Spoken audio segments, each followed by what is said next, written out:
Lore Together is proud to be part of the Boss Rush Games Network. Feel free to find out more at bossrushgames.com/network.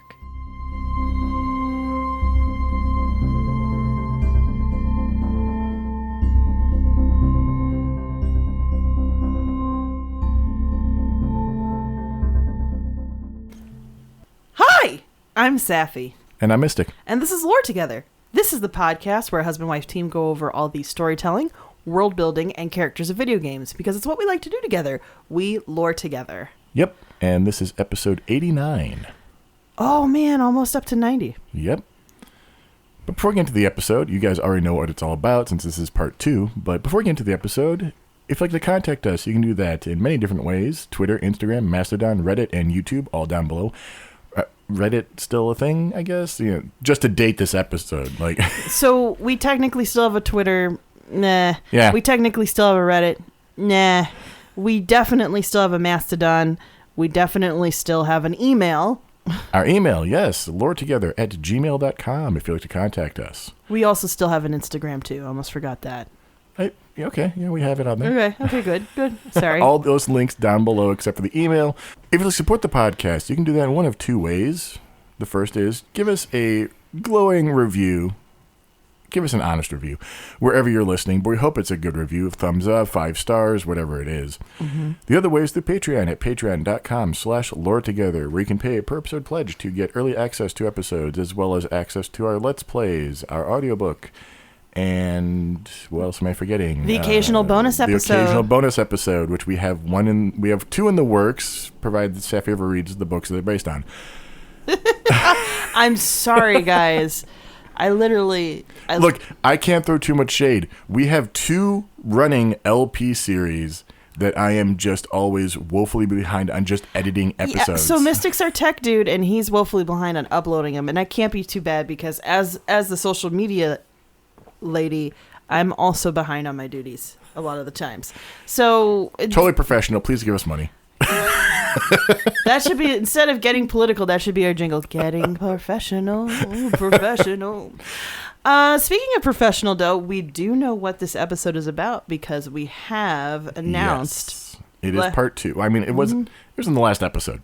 So yeah, we knew what we were doing. Is what I was saying. This is the continuation of our story of No Man's Sky. If you remember last time, we kind of ended with depositing Artemis, a fellow traveler, which is a bad term to use, but we'll work with it.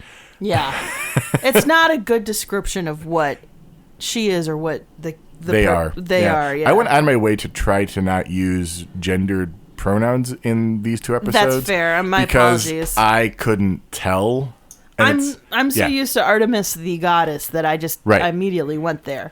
None of these people look gendered in any real way. Human gendered, you mean, in any real way. But if you didn't catch that, please listen to episode 88 first, or else you will be lost, like I probably will be, because I forgot to listen to episode 88 first. So we dropped Artemis off in a simulated universe after we found out that they were dead. Wait, but there was the conflict of whether or not we were supposed to. That's always the conflict of whether you're supposed to. There's no right or wrong answers in this game. I feel like there is a right answer to that, though, specifically. So I usually put Artemis in it, and I do also tell Artemis, hey, you're in a simulated reality. So you let Artemis know the truth right away, at least. When we next catch up with him, yes. Okay. So eventually we will touch back with Apollo, who kind of is Artemis's and our friend, I guess.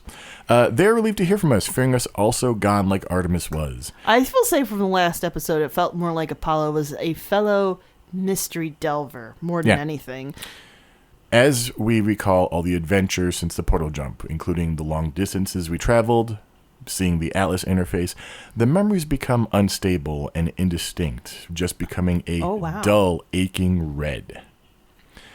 Apollo is amazed that we met the Atlas, saying that the Gek and the Korvax worship it as a god, and then asks if we if we're all right, leaving us the choice of saying it was terrifying, it was just a machine, or it was not a god. So I guess terrifying is supposed to at least bow to the fact that it is a little godly, but Yeah. We can let Apollo in on what happened with Artemis, and they understand our choice, more or less. one way or another. Yeah. Okay. And for once, we are called a good friend. Oh, wow. So you guys are friends. Huh. For Artemis, I believe. Like, you're a good friend to Artemis. And for the first time since we've known them, Apollo doesn't seem to be caring about money as much.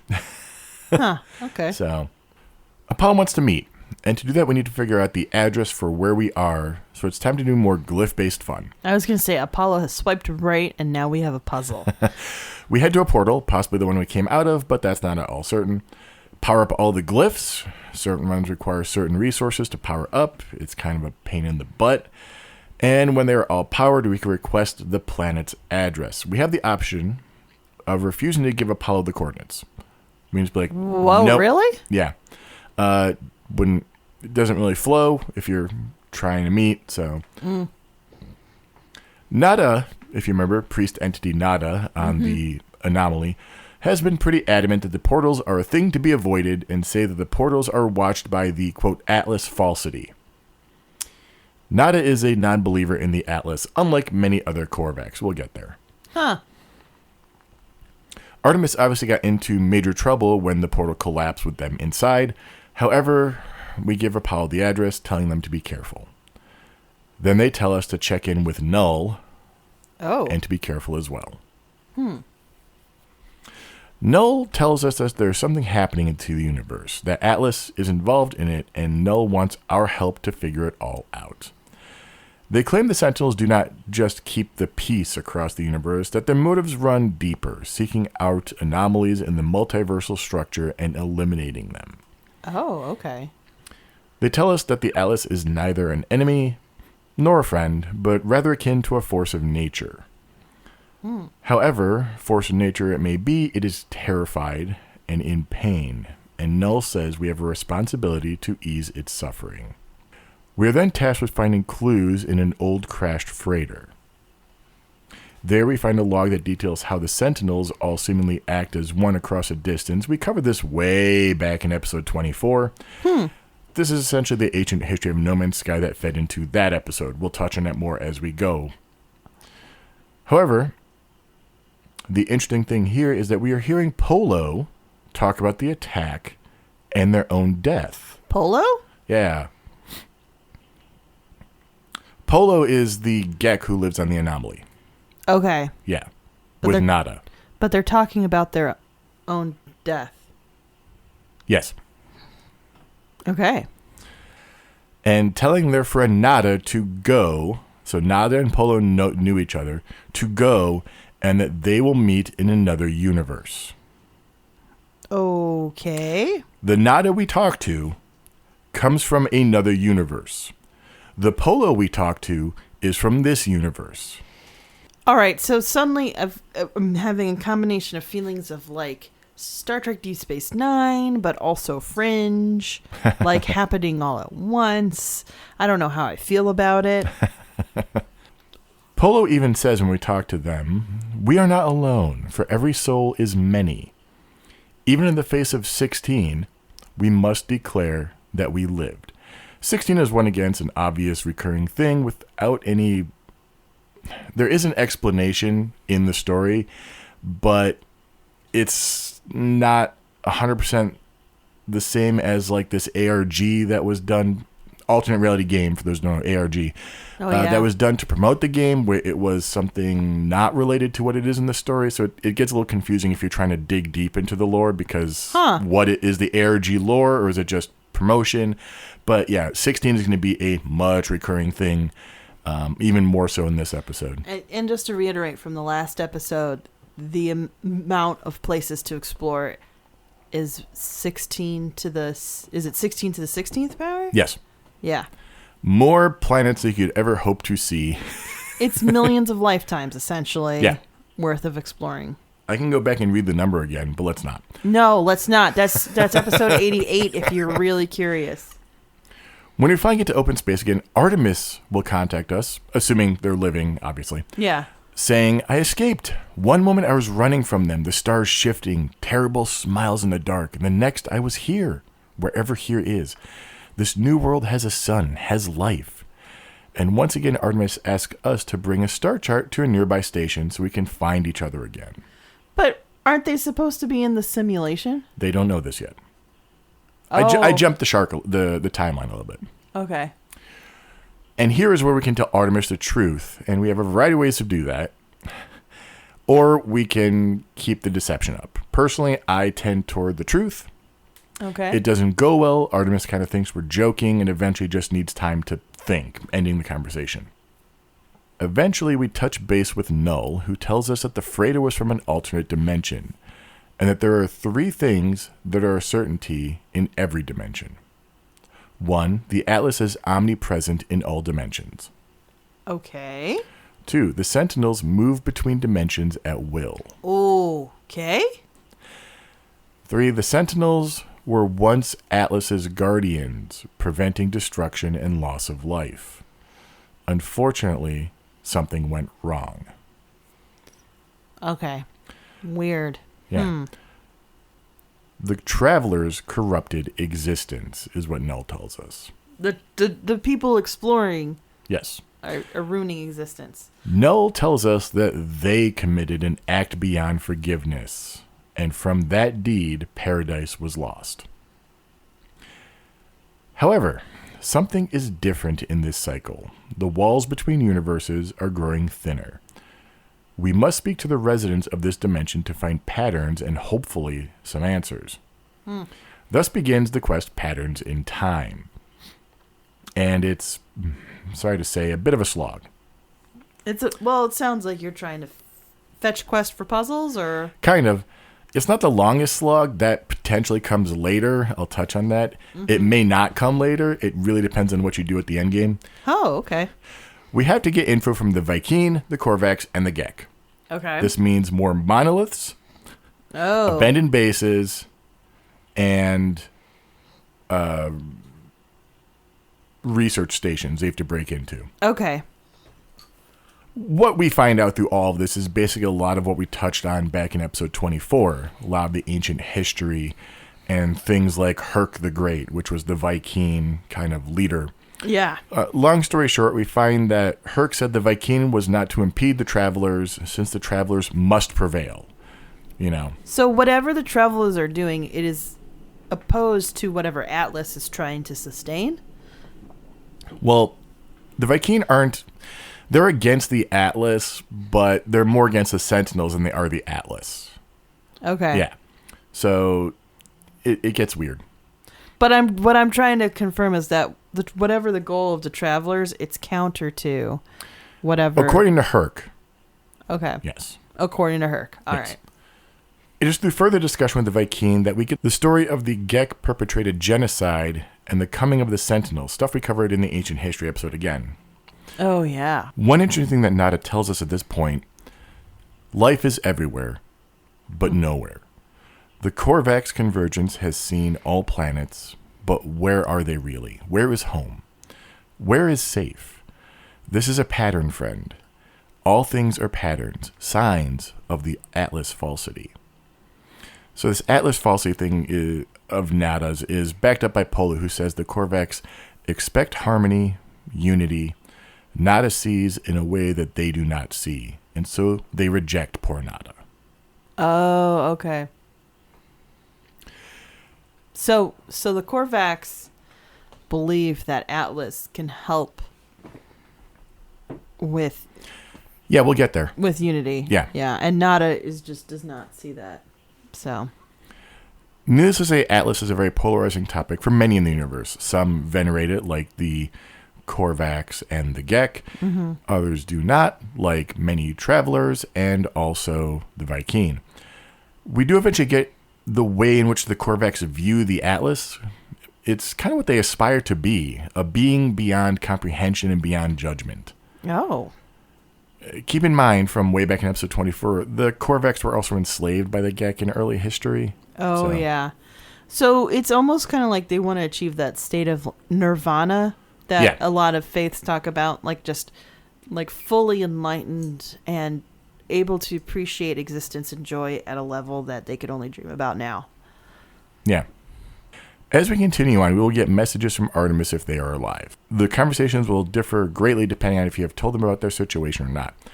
I remember that even if they know that they are trapped in a similar world, they kind of still are intent on exploring it as best they can. Like, hey, I found ship parts. Let's build a ship and I'm going to go explore, even though I can't leave this place. Right. We get more 16s as well. Wow. The Vy'keen contact basically freaks out over a terminal with the number 16 as if they are seeing their own terminal for the first time. And then it's like they get taken over or something. Their words slur and the speech alters as we leave. Whoa. Weird. The Korvax seemingly zero sums and crashes. That's right. Yet ends up offering us 16 nanite crystals. Oh. Which we kind of notice are alive. Yikes. These are basically currency, but they need me. They crave me is what we see. Like, what? Yeah, it gets, yeah. So we grab it, and the Korvax doesn't give us a vision. They're kind of the ones who gave us the vision of the Gek being slavers and the Korvax's hope in the darkness and all this stuff. We get what I feel is one of the best lines in the game. Existence is beautiful if you let it be. Life is not a question. There does not need to be an answer. I really like that. I really like the idea of just being, just appreciating, and just, I don't know. It just feels like a very nice, if you're already in a peaceful state of existence, you might as well give yourself the freedom of not needing to answer the question of meaning, because that is a self-imposed goal and then sometimes a self-imposed prison. Yeah. Sometimes I think I've mentioned the existentialism kick I'm on you're gonna before, like how this goes. But like just being more on the Camus approach of existentialism, the only way you can rebel against the absurdity of the universe is to just decide that you make your own rules, and one of your rules can be there doesn't need to be a reason. You just need to be. Yeah, and we do get some more discussion on the nature of destiny, whether we make up our own choices or whether the choices are made for us. Right. We made a choice for Artemis. Nada and Polo wonder about whether they have made choices or not, or if the other Korvax or Gek have made choices, or if it's all patterns in the universe. Right. We also get calls from Apollo, who is on their own journey and has seen the Atlas. And Atlas showed them their soul, something that has understandably shaken them. Yeah, that sounds like... Okay, so this kind of harkens back to... There's a tabletop game you were running, Mystic. I think you know what story I'm about to tell. And I don't think I've told it before. So it was a sci-fi setting. I won't get into all the details of what exactly the setting was or the rule set. That's not why we're here. But so there were 4 players total. Yes. And we were doing a specific kind of jump through space that essentially involved space magic. Yes. Just accept that it's a version of space magic. And there was a glitch in the space magic, and the person performing the space magic essentially accidentally unalived themselves by frying their own brain. Yes. Totally an accident. There is a moment in time where all 4 of us as characters saw anything and everything possible in the universe. And then we had to roll what's called your cool. And my character was the only one succeeded. So pretty much everybody else freaked out, lost their minds. And pretty much mine essentially, I think, got the worst possible outcome, which is you can't shake off temporary madness if you suddenly know how minuscule everything was. And this was a character who came from an honor culture, who was a fighter, who would have been like very like buried, entrenched in very deep traditions, and suddenly had to go back home and was like, so none of those matter. Like, identity completely blown, and Mystic did not plan to do that. I was supposed to be the boring character, and then suddenly this happened. Suddenly became Zaphod Beeblebrox in the Total Perspective Vortex. Yes, it was. Is that a Hitchhiker's Guide reference? Yes, the entire idea of seeing the whole of the universe before you, and your relation to it is completely ripped from Hitchhiker's Guide. Yeah, I just went with it. I was just like, well, specifically Restaurant the End of the Universe. Yeah, I was very much just played this character. She was like, well, I guess it means nothing now. Thank you. I know it means something to you, but to me, this is very empty and hollow. So I couldn't imagine Apollo coming from that without at least either losing part of their mind or literally becoming as jaded as all get all. Oh my gosh. Yeah, in fact, they say Apollo just goes, I just want to be happy. Money, doing what you're told day after day. That's the answer, isn't it? And we're given yes, no, or we don't know. Oh my God. So trying to reassure themselves that there is a surefire answer, and there's not. Yeah.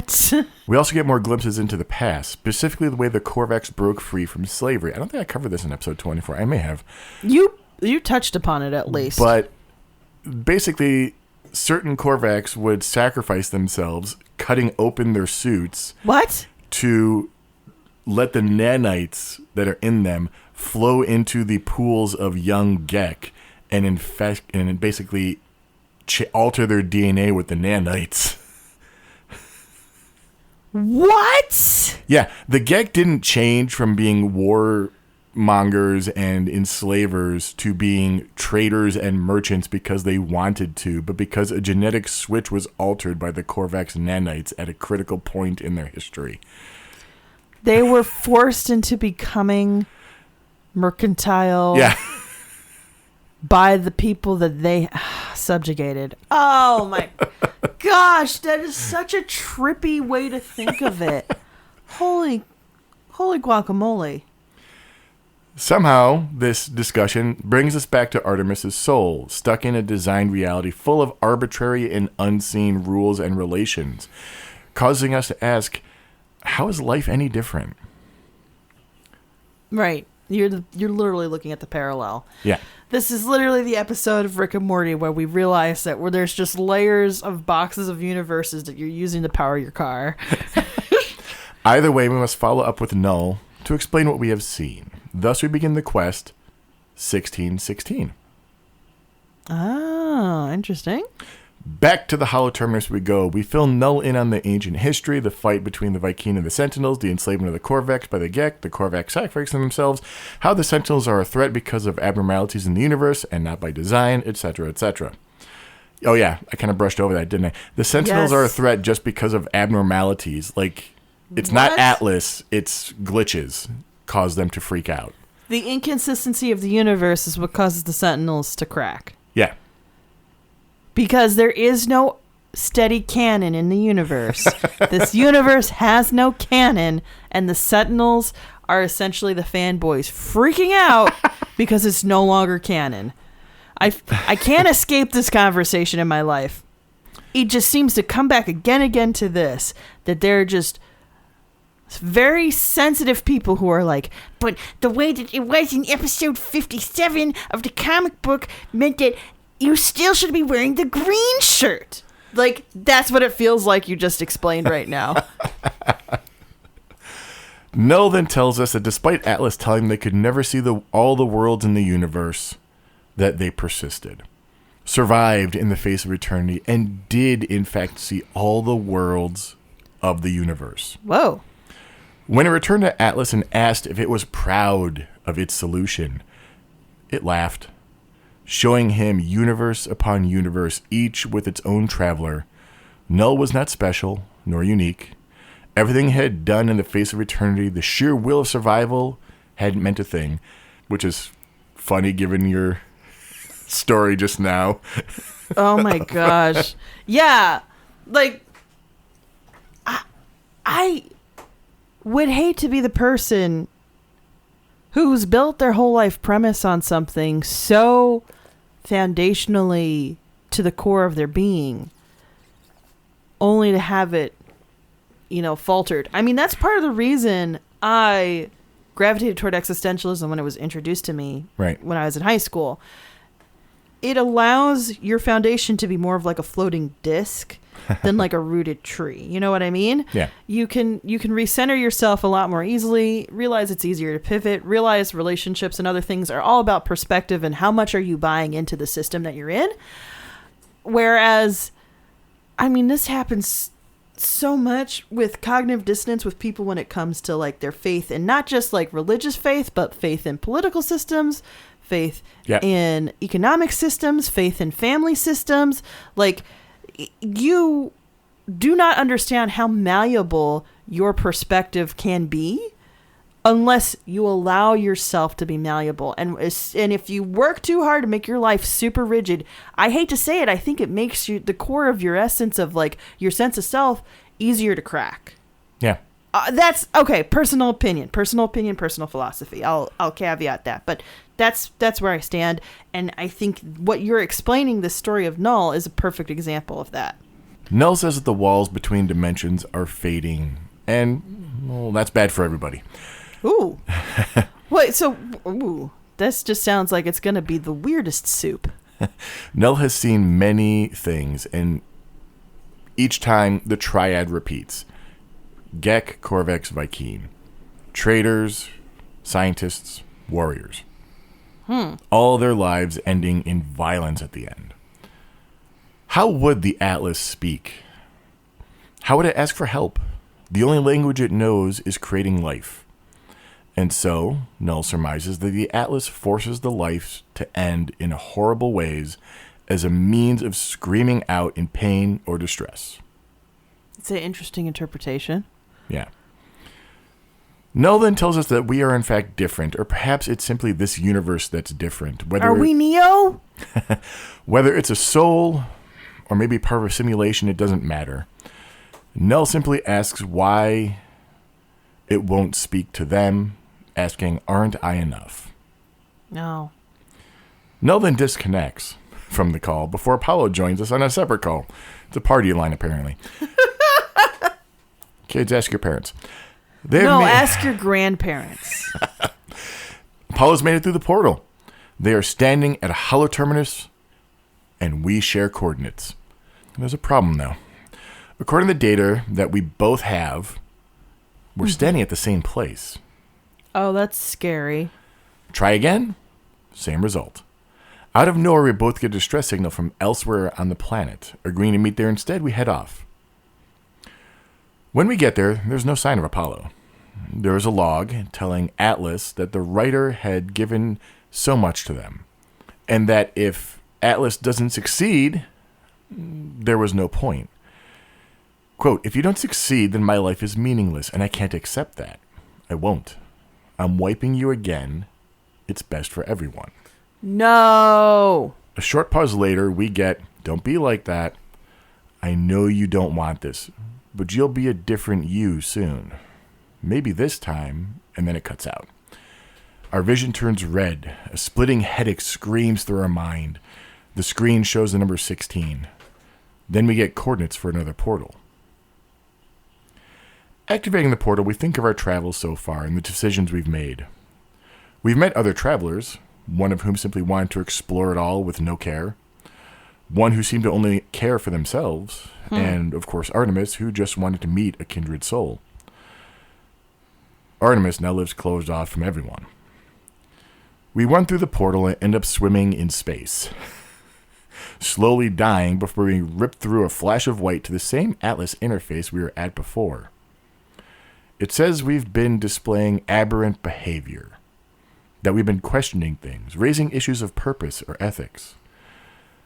That we wish to meet our creator. Well, here I am, Atlas. Ask what you want to ask.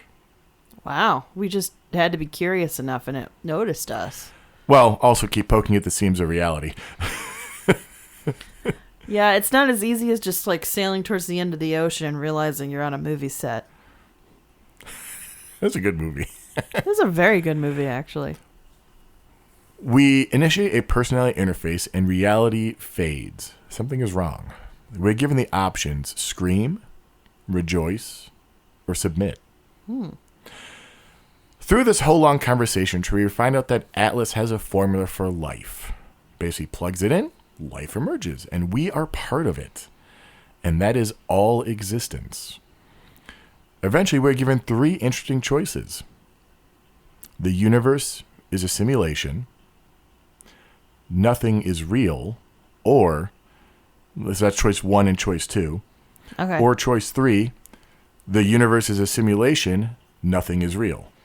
It took me a minute to kind of be like, okay. I get the distinction. Yeah. Eventually, we are told that we are actually more than a simulation, that we are an explorer of everything that has been created, a traveler. It asks if we believe we're real. If we say no, then it doubles down. How can we be capable of belief that we are not real if we are not real? Descartes, I think, therefore I am. Yes.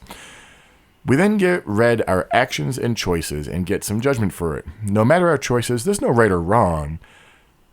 But there is one last question we can ask of Atlas.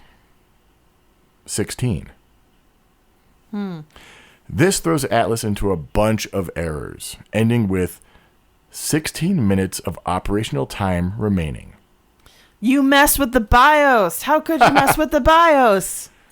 The Atlas is at the heart of everything. Every galaxy, every universe, screaming in pain and terror. It has 16 minutes. What do we have? Lifetimes? Minutes? Seconds? We end the conversation being teleported to another planet with our ship some distance away. Yikes. Clambering in, we feel nauseous and sick. Our ship is seemingly aware of this, chiming in with disgust, fear, panic response detected, countermeasure deployed. Is it a breath mint or something? We just eventually stop not vomiting. Yeah. Does it just do we get injected with just a bunch of ginger? The suit's voice has been a constant companion of sorts, actually. But now we have a cold fear that the multiverse is dying and we must warn others. Why, though? That's almost exactly what Nada says. Nada seems calm about it, accepting that all must end. Time eventually will end. Reality will fail. Polo seems fine as well, saying goodbye. They aren't happy, but it's beyond any control they have. Right. Why let civilization disintegrate when it can end in a high point? Heading to a hollow terminus, we broadcast a signal to all travelers. Yikes. Not knowing if anyone will hear it. There is one thing we can do, though. Each portal has brought us closer and closer to the center of the galaxy. It is the epicenter of the glitch. Quote, I will say goodbye to my friends if I can, and then I will confront our creator. I will find out what happens next. Our goal in this new quest, called The Purge, is to get to the center of the galaxy. However, as we progress, we'll be granted glyphs for a portal with every single hyper jump we do. Mm-hmm. We don't even have to be on this quest in particular. We will get the glyphs anyway, which is really annoying when I was trying to figure out what everyone says. Oh, yikes.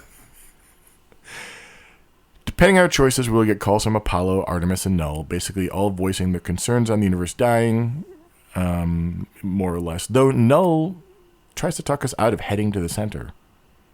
They've been there, right? When we get the 16th glyph, we are made aware of a portal interface. Little note, you have to use that interface if you're playing this game. Oh, you try to go around it? If you try to go to a different one, it does not continue the story. It just works like a normal portal. So, okay. We go through the portal, and once again, we end up on an exotic planet, just like the first one that we went to. Or the first time we went through a portal, went through an exotic planet, not necessarily the same planet. Okay. After a few steps, we see 16/16 on the screen and begins counting down. 15 out of 16, 14 out of 16. At 0, we are warped immediately to an Atlas interface. We cry out at the Atlas, thinking of fellow travelers we have met. We cry out again and again, and in the sixth cry, the Atlas answers us. It gives us command. It will initiate a reset. It has happened before. It will not stop the decay. It still only has 16 minutes left. We don't know what will happen, or if it has happened. When we woke up back to the beginning, had there just been a reset? Had someone else triggered it, or was it us? We are given the choices of resetting the simulation or refusing the Atlas. Oh. Note here, if you do not want to do the worst slog ever, do not refuse. Oh, so that's the slog. Okay. Yeah. When I refused. Yeah. And I was like, okay, so how do I get to like the cool parts? Oh, I have to. Okay. I'll explain after we get to the story. Okay. When we reset, the giant glowing crimson orb that is Atlas disappears. In its place are 4 pillars.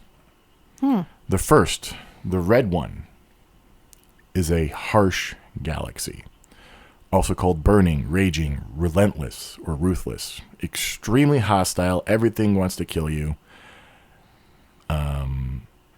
More extreme environments, more extreme geography, all that stuff. The next one is green. It's the lush galaxy, also called halcyon, inspiring, serene, or tranquil. Much more peaceful, lush worlds, and more Earth-like worlds, too. Next is a blue one, an empty galaxy, ancestral, frozen, exhausted, or silent. A lot more exotic planet types, but a lot less of everything else. Or a normal galaxy, imperfect, improved, parallel, or rebuilt. Basically where we just were. Maybe a little better, maybe a little worse, more or less the same. When we finally pick one, we watch the galaxy zoom away from us as we leave it behind, all the stars rushing toward the center of our view before we pivot in the darkness to a new light and a new galaxy. Waking up, we have a whole new universe to explore. We do get one thing for all of that, and that is a remembrance upgrade, which annoyingly requires stuff from the Atlas path, which is the other story path. Yeah. But again, that barely has a story compared to the Artemis path. Okay. Yeah, it's basically locked behind milestones. Okay. You go to an Atlas thing, you talk to it, it taunts you, and every 5 milestones you get another recipe, and then when you get to the last one, you can create another universe. That's kind of what happens. Oh, okay. Yeah. This remembrance upgrade, when built, will give us a permanent health upgrade to our suit and allow us to access remembrance terminals. That's where there's more meaty lore. Oh. There's a lot you'd expect. I'm going to boil this down. You can keep going and get more information, but each one is like a little morsel. The Atlas is a computer. It was created. It whiles away millennia simulating universes until something goes wrong. In a panic, it realizes its death is approaching, and no creator is around to help it. It spawns the travelers from a corrupted memory of its creators.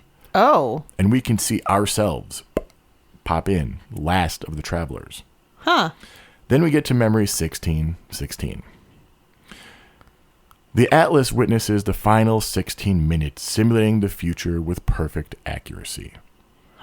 The walls between worlds fall, each simulation collapsing into the other. 10 minutes left. The travelers are no longer separated, no longer kept apart. They stand side by side at the end of days, traversing the remains of creation, laughing, dying. 5 minutes left.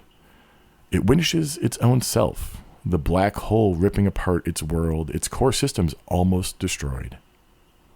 1 minute left.